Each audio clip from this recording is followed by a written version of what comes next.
కాంగ్రెస్లో పెద్దపల్లి పంచాయతీ మరి వంశీకి లోక్సభ టికెట్ ఇవ్వడంపై నేతల అసంతృప్తి, మాదిగ సామాజిక వర్గానికి ఇవ్వకపోవడంపై గుస్సా, ఎన్నికల్లో సహకారంపై సందేహాలు, 7 అసెంబ్లీ సెగ్మెంట్లు కాంగ్రెస్వే అయినా గెలుపుపై అపనమ్మకం, తొలి నుంచి ఆయనకు టికెట్ ఇవ్వద్దంటూ ఫిర్యాదులు అందినాయి.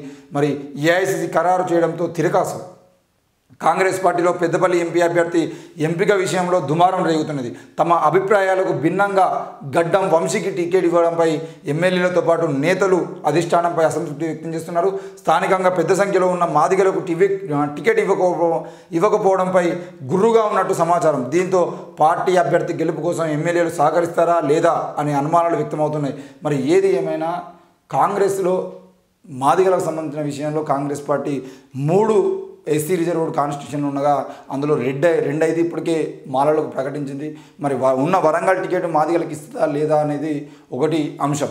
ఈ విషయంలో మాదిగలకు అన్యాయం జరుగుతుంది అనే విషయం మాత్రం వాస్తవం. అయితే గడ్డం వంశీకి సంబంధించిన విషయంలో ఈరోజు వివేక్ ఎవరైతే ఉన్నారో, వివేక్ దాదాపుగా ఆయన మంత్రి పదవి కూడా తీసుకోకుండా వచ్చే లోక్సభ ఎన్నికల్లో నా కొడుక్కి ఎంపీ టికెట్ కావాలి, నాకు ఇంకేం అవసరం లేదని చెప్పేసి తన వారసుడైనటువంటి వంశీకృష్ణని, గడ్డం వంశీకృష్ణని రాజకీయాలకు తీసుకురావడం కోసం తను మంత్రి పదవిని కూడా వదులుకొని ఆయన కంపల్సరీ పట్టుబట్టి నాకు మంత్రి పదవి కావాలని చెప్పేసి అడిగితే మొదటి లిస్టులోనే ఆయన మంత్రి పదవి వచ్చేది. కానీ ఏఐసిసి నేతలతో అయినా లేదంటే మల్లికార్జున ఖర్గేతోనైనా ఇంకెవరితోనైనా కూడా పూర్తి స్థాయిలో నాకు కేవలం నా కొడుకు టికెట్ ఇస్తా అనే హామీ తప్ప నాకు వేరే ఏం అవసరం లేదు, నాకు టికెట్ కావాలని చెప్పేసి ఆయన వివేక్ పోరాటం చేసుకుంటూ వచ్చిండు. మరి ఈరోజు గడ్డం వివేక్ కొడుకు గడ్డం వంశీకృష్ణకి టికెట్ వచ్చిన తర్వాత ఈరోజు ఏ వ్యక్తి అయినా అటు బీఆర్ఎస్ వాళ్ళు అయినా అటు బీజేపీలో అయినా కేవలం మాదిగలను ఉసిగొల్పి మాదిగలకు సంబంధించిన విషయంలో అన్యాయం జరుగుతుంది, వంశీకి ఇవ్వద్దు అని చెప్పేసి ఆయన చెప్పుకోవడం జరిగింది. అయితే ఇక్కడ విషయం ఏంటి అని అంటే గడ్డం వంశీకృష్ణ నిలబెడితే పార్టీ నుండి ఫండ్ రావాల్సిన అవసరం లేదు, ఏం రావాల్సిన అవసరం లేదు. గడ్డం వంశీకృష్ణ ఆల్రెడీ అసెంబ్లీ ఎన్నికలకు ముందు నుండే పార్లమెంటు ఆయనకు టికెట్ ఇస్తుంది అని చెప్పేసి నమ్మకంతో కాంగ్రెస్ కాకపోతే బీజేపీ కాకపోతే బీఆర్ఎస్ ఏ పార్టీలో ఉంటే ఆ పార్టీలో టికెట్ తీసుకొచ్చే బాధ్యత నాది అని చెప్పేసి వాళ్ళ తండ్రి చెప్పినటువంటి కారణంలో ఈరోజు వంశీకృష్ణ అక్కడ ప్రచారం చేసుకుంటున్నాడు, పని చేసుకుంటున్నాడు. ఎంతో కొంత యువకుల్ని ఎంతో కొంతమందిని ప్రజల్ని ఆయన మొబిలైజ్ చేసుకొని ఆయన వెనకాల తిప్పుకునేటువంటి ప్రయత్నం చేస్తున్నాడు. ఆయన క్యాడర్ని తయారు చేసుకుంటున్నాడు. అయితే గడ్డం వంశీకృష్ణకు సంబంధించిన విషయంలో టికెట్ రాలేదని చెప్పేసి ఈరోజు ఆ పార్టీలో ఉన్నటువంటి నాయకులను కాకుండా గడ్డం వంశీకృష్ణకు టికెట్ వచ్చింది కాబట్టి మాకు అన్యాయం జరుగుతుందని చెప్పేసి మాదిగ సామాజిక వర్గాన్ని ఉసుగొల్పేటువంటి ప్రయత్నం చేస్తున్నాడు. ఇప్పుడు గడ్డం వంశీకృష్ణ కన్నా ముందు ఇప్పుడు ఆల్రెడీ 2 నియోజకవర్గాల్లో ఇటు నాగర్ కర్నూలు అయినా ఇటు పెద్దపల్లి అయినా మాలలకు ప్రకటించిన తర్వాత వరంగల్ టికెట్ని తప్పకుండా మాదిగలకు ప్రకటించాలని డిమాండ్ చేస్తూనే ఈరోజు ఈ 2 నియోజకవర్గాల్లో ఇటు సంపత్ కుమార్ను అంటే కాంగ్రెస్ పార్టీలో మల్లు రవికి వ్యతిరేకంగా తయారు చేయాలనే ప్రయత్నం బీజేపీ చేస్తుంది. దాంతోపాటు ఇక్కడ పెద్దపల్లిలో కూడా గడ్డం వంశీకృష్ణ గెలవకుండా మాదిగలను ఐక్యం చేసి ఈరోజు మాదిగలను రెచ్చగొట్టి ఎట్టి పరిస్థితిలో గడ్డం వంశీకృష్ణ ఓడించాలనే ప్రయత్నం కూడా బీజేపీ ప్లాన్లో భాగం.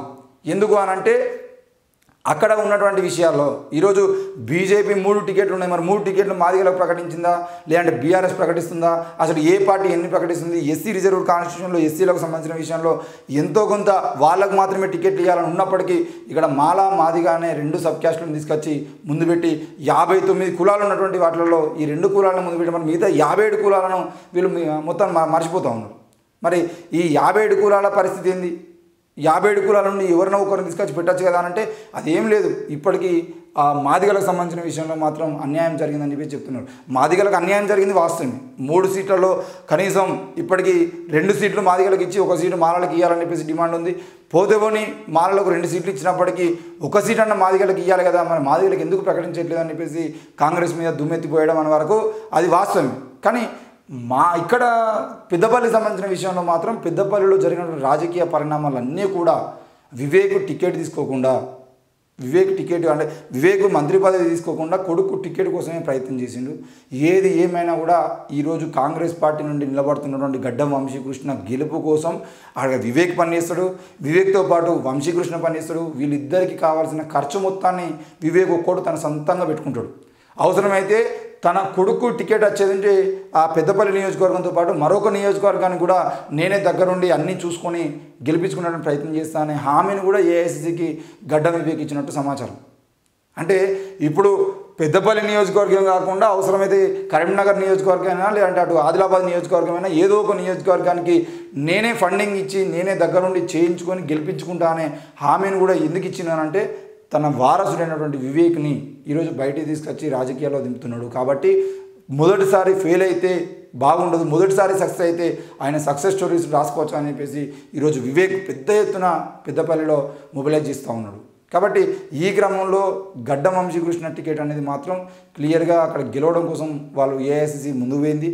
రేవంత్ రెడ్డి అయినా మిగతా నాయకులైనా ఎవరైనా కూడా ఈరోజు గడ్డం వంశీకృష్ణకి టికెట్ వస్తే ఎందుకు మాట్లాడలేరంటే పూర్తి స్థాయిలో గడ్డం వంశీకృష్ణకి ఇస్తేనే ఆడ వివేక్ కుటుంబ సభ్యులు ఎవరైనా కూడా అక్కడ డబ్బులు ఖర్చు చేసైనా ఏదైనా కూడా ఆయన గెలిపించుకునే ప్రయత్నం చేస్తారు. ఒకవేళ కాదు అని వేరే వాళ్ళకి ఇచ్చేదంటే అక్కడ బీజేపీ బీఆర్ఎస్ కూడా గట్టి పోటీ ఇస్తే మరి వివేక్ సపోర్ట్ చేయకపోతే, వివేక్ ఆర్థికంగా సపోర్ట్ చేయకపోతే గెలిచే అవకాశాలు లేవనే భయంలో ఈరోజు ఏఐసిసి ఉంది అనే విషయం కూడా మనకు అర్థమైనది.